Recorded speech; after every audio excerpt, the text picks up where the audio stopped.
And we are live, so welcome to today's market update for February 26th. And as always, we're doing this market update in 5 minutes or less.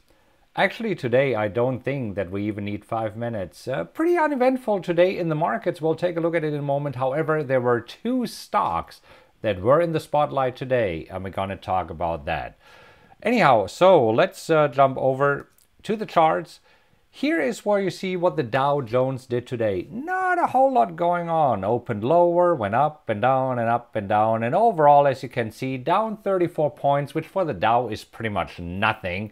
So down 0.13%. Very similar behavior here in the S&P. Not a whole lot going on. And here we have the Nasdaq. Very, very similar. So what's moving the markets right now? Well, let's take a look at the economic calendar right now. All eyes are on the Fed because right now, today, Fed Chair Powell was testifying, but he didn't say anything new, and therefore, overall, the markets didn't do a whole lot of things, right? So, on the other hand, tomorrow he will testify again. I believe that today it was, let's just quickly see if we find out a little bit more. Today, it was before the Senate Banking Committee, and tomorrow, let me see if we can close this here. Tomorrow he will testify before the House Financial Services Committee. Okay, anyhow, so this guy's talking, didn't really move the markets a whole lot. Let's see where we stand overall for the year thus far. So after we didn't move anywhere at all, so the markets are taking a breather here. So nothing spectacular. So what are the two stocks that I was talking about that were in the spotlight today?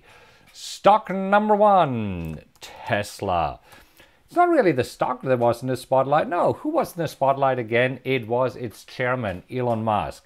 So overall, as you can see, Tesla just down 0.91, so 91 cents, 0.3%. So seems that he got lucky because here's what happened. So if you haven't seen it, Elon Musk tweeted again. And he got in trouble with the SEC last year. And part of the SEC ruling was that now every single tweet that he's sending out has to be approved by the company lawyer.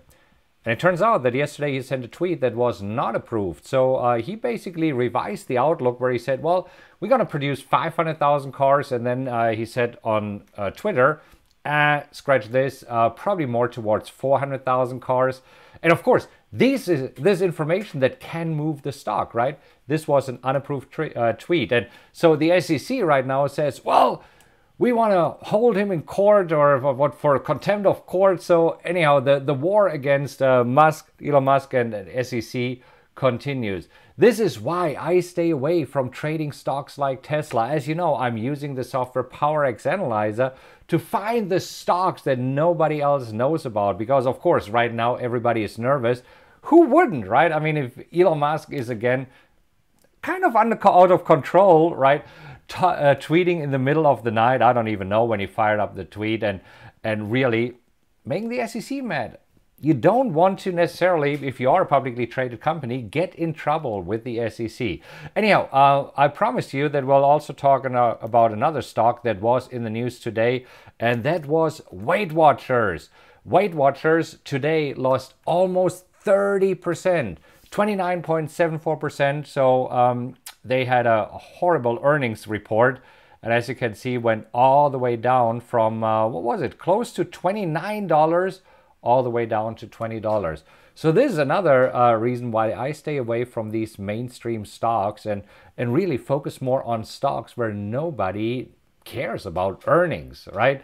So in general, I think it's a good idea to stay away from earnings. So I personally don't care because the stocks that I'm trading are not affected by the earnings that they're releasing because nobody knows about these stocks. These are the stocks that I find with PowerX Analyzer. But yeah, these two stocks were shaking up the markets today. Weight Watchers and Tesla. Tesla didn't really move the markets, but as you can see, Weight Watchers did. So what to expect for the remainder of the week? As said, tomorrow on Wednesday, Fed Chair Powell will testify again. And then on Thursday, we have the fourth quarter GDP coming out. So this could move the market because, again, this is what is affecting the interest rates. So these are the two main events coming on this week. And one more fun fact here towards the end. Did you know that right now the Korean leader is traveling 2.5 days by train to meet with President Trump? Did you know why? Well, because last time he had to borrow an airplane from Air China to travel because his own airplane is not safe to travel in. I mean, they are really concerned that he will fall from the sky. Don't know if this would be the worst thing, but hey, so this is why he said he wants to show the world that he's not dependent on China. And I found this interesting. So he's traveling for 2.5 days by train to meet with President Trump. And I believe that they meet in Vietnam, right? Hanoi, Vietnam. Anyhow, hope this helps. Now you know what happened today and what to expect in the markets for tomorrow. If you found this helpful, I would really appreciate if you could give me a thumbs up, give me a like, subscribe to this site on Facebook if you're watching it on Facebook. If you're watching it on YouTube, please subscribe to my channel, hit the little bell button so that you're informed whenever I'm uploading another video. And I'll be back tomorrow with more videos and information about tips, tricks, and whatever you want to know around trading. Really appreciate you being here. I will see you tomorrow.